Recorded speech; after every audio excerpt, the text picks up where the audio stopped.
आखिर north Korea में क्यों किया जा रहा है मस्जिदों को तबाह? क्या इस्लाम की कट्टरता को जड़ से उखाड़ फेंकेंगे कोरियाई तानाशाह? आखिर क्या वजह है नॉर्थ कोरिया ने लगा दिया मस्जिदों पर बैन, जिसे देखकर उड़ने लगा पाकिस्तानी आवाम का चैन?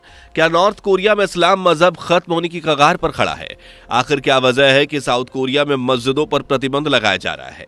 आखिर क्यों साउथ कोरिया में इस्लाम को बैन किया जा रहा है, जिसे देखकर पाकिस्तान में खलबली मची हुई है? दोस्तों, जहां इस्लामिक कट्टरता वहीं आतंकवाद, क्योंकि मुस्लिम कभी भी किसी दूसरे धर्म के लोगों के साथ नहीं रह सकते। इनका सिर्फ एक ही मकसद होता है और वो है जिहाद के जरिए पूरी दुनिया को इस्लामिक राष्ट्र बनाना। इनके मजहब में यही बताया जाता है कि जहां भी जाओ वहां के लोगों को इस्लाम में कन्वर्ट करवाकर मुस्लिम बनाओ, और ये मुस्लिम लोग ऐसा करते भी हैं, जिस वजह से आज जितने भी आतंकवाद के मामले सामने आते हैं उनका कहीं ना कहीं इस्लामिक कट्टरता से ही संबंध होता है, या यूं कहें कि आतंकवाद का दूसरा नाम इस्लामिक कट्टरता ही है। ये मुस्लिम कट्टरपंथी जिस भी देश में जाते हैं वहीं पर अपनी जनसंख्या बढ़ाने में लग जाते हैं। पहले वहां की लड़कियों को अपने जाल में फंसाते हैं, फिर उनसे शादी करके उनका रिलीजन कंफर्म करवा देते हैं, और इस तरह से ये लोग अपनी जनसंख्या बढ़ाने में लगे हुए हैं। यही वजह है कि आज इस्लाम दुनिया का दूसरा सबसे बड़ा मजहब है, लेकिन अब इस्लाम के इस कट्टरता को दूर करने के लिए दुनिया के तमाम देश इसके खिलाफ अपने कदम उठा रहे हैं, जिसमें चाइना, जापान, अमेरिका, यहां तक कि सऊदी अरब भी अब इस्लाम की कट्टरता को दूर करने के लिए आगे आ रहा है। लेकिन दोस्तों, अब इसमें एक और नया नाम शामिल हो गया और वो है साउथ कोरिया। बता दें कि साउथ कोरिया में मस्जिदों को बैन किया जा रहा है। यहां तक कि ये भी कहा जा रहा है कि साउथ के राष्ट्रपति इस्लाम को अपने देश में बैन करने वाले हैं। तो आखिर क्या वजह है कि अब साउथ कोरिया में भी इस्लाम को खत्म करने की खबरें सामने आ रही हैं? एंड क्या वजह है कि कोरियाई राष्ट्र में लगातार मस्जिदों को डिस्ट्रॉय किया जा रहा है? सब कुछ बताएंगे आपको आज के इस वीडियो में, बस बने रहिएगा वीडियो के आखिर तक। और अगर आप अब भी एक सच्चे हिंदू हैं तो कमेंट में जय श्री राम लिखना बिल्कुल भी ना भूलें। दोस्तों, साउथ कोरिया जापान और चीन जैसे देशों से घिरा हुआ है। बता दें कि पिछले कुछ सालों से साउथ कोरिया में लगातार मुस्लिमों की आबादी बढ़ रही है, जिससे साउथ कोरिया का रिलीजन पैराग्राफ काफी ज्यादा डिसबैलेंस दिख रहा है। साल 2000 में साउथ कोरिया में सिर्फ 75,000 के करीब मुस्लिम ही रहते थे, लेकिन फिलहाल यह आबादी बढ़कर 2 लाख के करीब पहुंच गई है, जिसको लेकर साउथ कोरिया में चिंताएं जताई जा रही हैं। क्योंकि अगर साउथ कोरिया में मुस्लिम आबादी अंधाधुंध बढ़ती गई तो वहां पर दंगे जैसी समस्याएं पैदा होने लगेंगी। यहां तक कि आतंकवाद भी साउथ कोरिया में बढ़ जाएगा, और कुछ ऐसा ही अब साउथ कोरिया देखने को भी लगातार मिल रहा है। बता दें कि साउथ कोरिया में मुस्लिम कट्टरपंथी लगातार मस्जिद बनाने के लिए अपील कर रहे हैं, लेकिन वहां की जनता अपने देश में मस्जिदों को नहीं बनवाना चाहती, जिससे बीते दिनों काफी ज्यादा दंगे भी सामने आ रहे हैं। दोस्तों, बीते कुछ सालों से साउथ कोरिया में प्रवासी मुस्लिमों की संख्या लगातार बढ़ती जा रही है, और इस बीच यहां डेंगू के देहयोनडोंग में रहने वाले प्रवासी मुस्लिमों द्वारा इलाके में बनाई जा रही मस्जिद का विरोध किया जा रहा है। कोरियाई हेराल्ड की एक रिपोर्ट के अनुसार पिछले कुछ महीनों में स्थानीय लोग निर्माणाधीन मस्जिद के पास इकट्ठा हुए और वहां उन्होंने सुअर का मांस पकाकर पार्टी की, जिससे ये लोग यहां मस्जिद बना ना पाए। रिपोर्ट के अनुसार देहयोनडोंग इलाके में बन रही मस्जिद का विरोध करने के लिए स्थानीय लोगों ने डेगू मस्जिद विरोधी समिति का गठन किया था। यह समिति कुछ महीनों से अप्रवासी मुस्लिमों द्वारा बनाई जा रही मस्जिद का विरोध कर रही है। सोशल मीडिया पर शेयर की गई बारबेक्यू पार्टी की तस्वीरों में एक छोटी मेज पर सुअर का सर दिखाया गया है, और ये लोग सुअर को उसी जगह पर खा रहे हैं जहां अप्रवासी मस्जिद बनाने में लगे हुए हैं। बता दें कि सुअर को इस्लाम में हराम माना जाता है।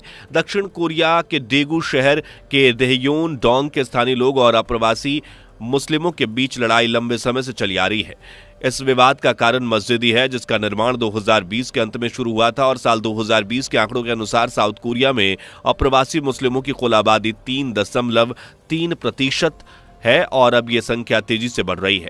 यहाँ के स्थानीय कोरियाई लोगों का कहना है कि बीते कई वर्षों से वे लोग मुस्लिमों के साथ ही रह रहे हैं और अब तक उनसे कोई उन्हें समस्या नहीं रही, लेकिन अब मस्जिद बन जाने से नमाज से होने वाला शोर बढ़ेगा, क्योंकि ये लोग भड़काऊ लाउड स्पीकर लगाकर नमाज अदा करते हैं, और यही वजह है कि ये लोग यहाँ पर मस्जिद नहीं बनने दे रहे हैं।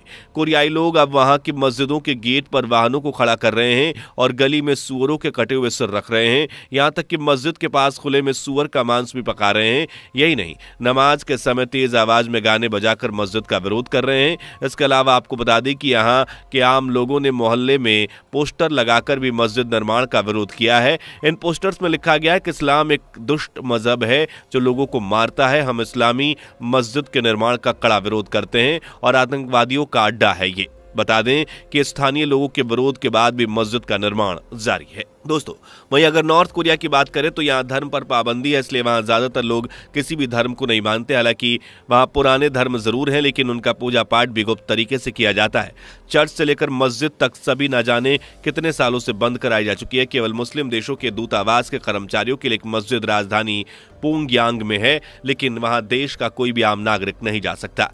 किम जोंग के राजधर्म को मानना उत्तर कोरिया में गुनाह माना जाता है, वहीं इसलिए वहां की 75% के आसपास की आबादी धर्म को मानती ही नहीं, वो खुद को नास्तिक कहती है। बता दें कि उत्तर कोरिया खुद को नास्तिक देश मानता है। यहाँ कोई आधिकारिक धर्म नहीं है, पूरे देश में कोई धार्मिक स्थान और आमतौर से ये खुलते भी नहीं है, ना ही कोई आयोजन करने की अनुमति है। नॉर्थ कोरिया में एक और कड़ा कानून बनाया गया है, जिसके तहत कोई अगर कोरियावासी बाइबल पढ़ते पकड़ा जाता है तो उसे सिर्फ और सिर्फ मौत की सजा मिलती है। बता दें कि उत्तर कोरिया में केवल एक ही मस्जिद है और ईरान दूतावास के निचली मंजिल पर यह बनाया गया है। उसे खोलने की अनुमति भी केवल इसलिए मिली कि जितने भी मुस्लिम देशों के दूतावास या ऑफिस उत्तर कोरिया में है, उसके लोग वहां जाकर नमाज अदा कर सकें। देश के किसी भी नागरिक का वहां जाना सख्त मना है। लेकिन वहीं अगर साउथ कोरिया की बात करें तो वहां पर मुस्लिमों की आबादी तेजी से बढ़ रही है और इस वजह से अब वहां की गवर्नमेंट भी मस्जिदों को डिस्ट्रॉय कर रही है, इन मुस्लिमों के खिलाफ कानून भी बना रही है। अगर हम चीन की बात करें तो चीन अब तक सैकड़ों मस्जिदों को तहस नहस कर चुका है और लगातार मस्जिदों को तोड़ने में लगा हुआ है।